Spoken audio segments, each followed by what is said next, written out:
Hi everybody, Kat here. This is excuse me, day 5 of the Masterpiece Moment Challenge. I am super excited to be able to do this. Tonight is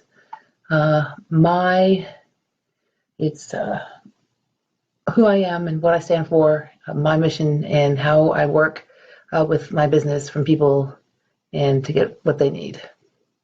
I came up with this think. Here we are.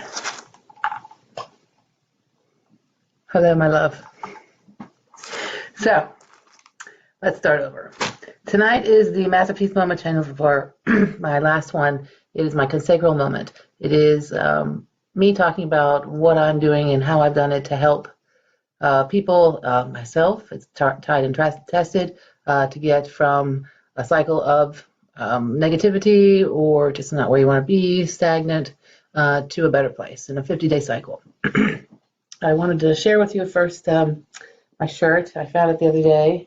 Defy Gravity. I thought that was very appropriate. It was another Pop and Tags find. It was 99¢. I would use the lyric for that thrift shop, but it's a profanity, so I think I shall reserve myself. Anyhow, I thought it was really cool.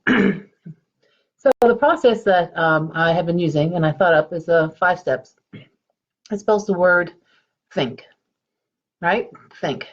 The first letter of think is T.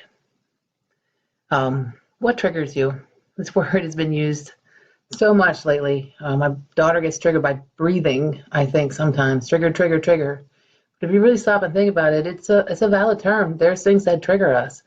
Things that are so small, maybe you don't notice it and it builds up. Bigger things that are more noticeable, that have come from how you grew up or situations in your life. Then larger things that are huge triggers. You see something on TV and it reminds you of a traumatic event in your life, or you smell something and it just sets you off. There's 100 things. And what do these triggers, well, how do they affect you? That's the H in think. For many people, including myself, I was affected by weight gain and anger and depression. Yes, I was sad. I don't, you come out of it from some point and you don't think it's depression, but I think when you're in it, it is, and that's a part of life. But how do these triggers, these things, affect you in your life? Do you overeat? Do you spend too much money? Do you get stressed out all the time and scream at people that you love? What is it that you do? How is it affecting you in your life? So the next thing, after you have identified these triggers and how they have affected your life, you also want to implement and initiate, which is the I, right? So for me, I had very negative thoughts. They're bad. They were just like, they go bad, not suicidal or crazy, but just, never good enough, all that kind of stuff. And you have the thoughts. And they were overruling my life. And I said, enough. I said, what am I going to do? And then I came up with a mantra. I'm loved, I'm safe, I'm happy, I'm healthy, and, go girl. Every time I would go down to that rabbit hole. And eventually it would work higher and higher and higher, right? So this is how I implemented that into my life. And then I initiated certain other things that helped me along the way. Like when I would feel sad, I would make a mojo list, which is a list that spiders out of all the things that are important to you. Like one thing would be music, another thing would be my daughter, the other thing would be my family life, the other thing are my friends. And this all spiders out. And although the spider there for family, I would write, my daughter, the house, all those things, my mother, my father, my brother, all the extended family, the love there, and my non-blood family. That's a huge part of my life. I have several different families. I have many sides of the fence. So I'm very blessed in that area. So this, in turn, this initiation and implementation and the 50-day process, and it's not just like one cycle. You do this over and over again, which is with the initiation. You do this in your life. It comes to become a pattern. You have noticed your trigger. You figure out how it's affecting you, and you stop yourself. You implement something that kicks you out of it. Excuse me, and sets you on to further on to the next level. So now you have come and to a certain level, but it's not quite right. Where do you go next? Well, then you do another cycle and you figure out what another trigger is. The weight loss for me, I figured out. I always knew intuitively at some point. I was very heavy. At my daughter's birth, I was 300 pounds. It was insanity. I couldn't even dance when I was pregnant with her, and I just was like so depressed. But in my mind, I always had known intuitively that I would lose the weight, but I never knew how. But come now, I've done that. And how I did it was this whole process of the mental me. The diet finally came to me when I was ready to be healthy. It was a mental process for me, not beating myself up and dealing with my triggers of the food and emotional eating. Even recently, I have been doing very well with my eating, and a series event happened in my family life, and that was a huge trigger. I started eating a lot of meat. In some form, it was a godsend because I just realized at that point I was never going to eat meat again. So this is the process. I wanted to share a picture of you that I found.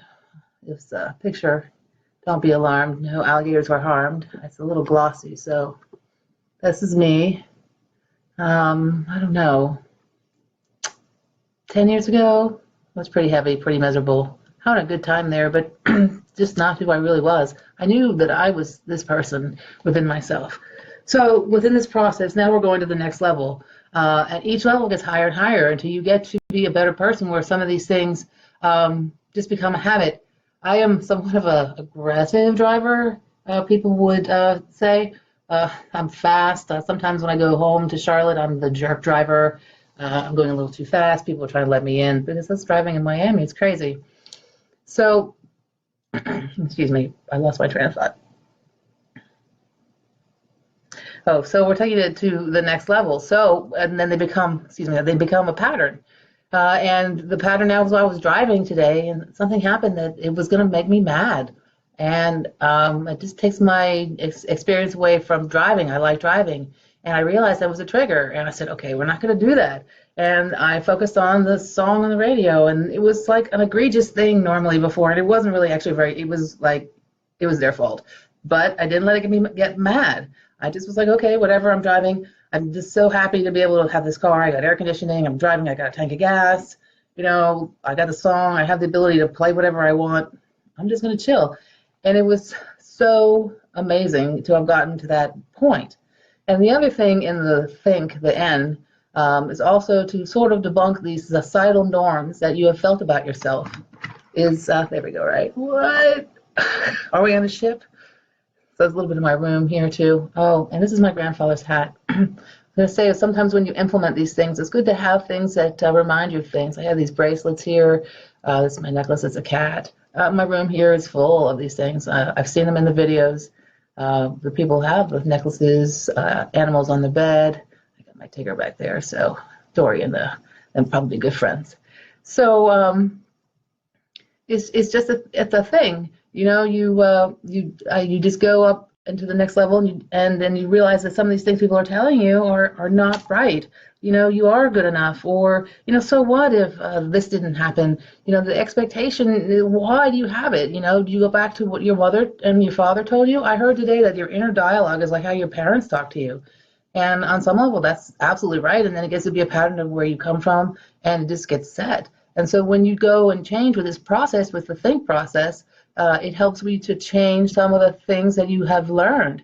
Everything you hear is not necessarily true, so you're just kind of debunking some of these societal norms that you see every day, and you try to learn, and you go on the internet, and you do some deep searches and Instagram, and there's so much stuff out there, believe me. It is insane. You know, and a lot of it is not pretty, but it's something that you need to do when you get and you grow and you're going up to the next level. So the last part of the think is you keep it up. You don't stop. Sometimes we were talking about, here's another thing. It's all like little crazy little stuff. You have to enjoy it. So you keep it up. You can't, you're building this foundation. So like right now, wherever we're at, you know, do we have a good foundation? Do we need to break it down some? That's what I had to do. I had to break all this shit down. I had to like cry it out, scream it out, whatever, anger it out. I pissed people off, all this stuff, you know, and I had to learn about myself. So you have to just keep this up on a daily basis, and it's not easy. It's not an easy thing to do, but once you start doing it, you'll find that you get more and more positive thoughts, and it's easier, easier, and easier. And then the other thing you get with the thinking, is you get good karma. I have found that I'm living with a good intent. I'm just trying to spread this out for people. It's been so helpful. I mean, look, this picture is, I mean, right, it's crazy. And this works, and I want people to know that, and for that to start this process. It takes the first time just 50 days. Say, hey, 10 days for each letter. First 10 days you sit there and you identify your triggers. Every time you get mad, you get pissed off, like, this is it, boom, okay, that's what we're thinking. Next 10 days, you kind of pay attention to, so you kind of know anyhow when you get your triggers how you get affected. So this can be a longer process. For 20 days, you can combine the two together, because that's going to be some things that you're going to need to figure out. Also, you need to start kicking in the back of your head during this first 20 days how you're going to kick it out and initialize and implement the things that you're going to help yourself with, like the mojo list or the jewelry or memory, or whatever you've come up with. And then you go and you keep on with the next and the excuse me, the keeping it up and the karma, and you have a cycle of things that really work for people. I hope that you guys have enjoyed this time. I really I'm going to keep it up. Just the 5 days over. I don't know. You guys are listening to me or not? I just like talking about it. It's been so beneficial for me. These are the things that I have done. It's totally changed the way that I think. I'm not telling you I still never get mad, or I'm not an angry person sometimes. It's how I deal with it. Like today I went in the punching bag. I never hit the bag out of anger. I don't. I always hit it out of fun. But it's just great stress relief, so I don't get to that level, and that's what I found that has helped for me. I may not have that opportunity, but there's a hundred things that you can find when you try to get yourself out of where you're just going down, and you come up and up and up. I love you guys. So I hope someone starts a 50-day cycle. It didn't have to be start with mine. Start now, today, and 50 days from now, we can note our progress together, because I'm going to keep doing cycles and cycles and cycles and cycles. Much love, everybody. Cat out.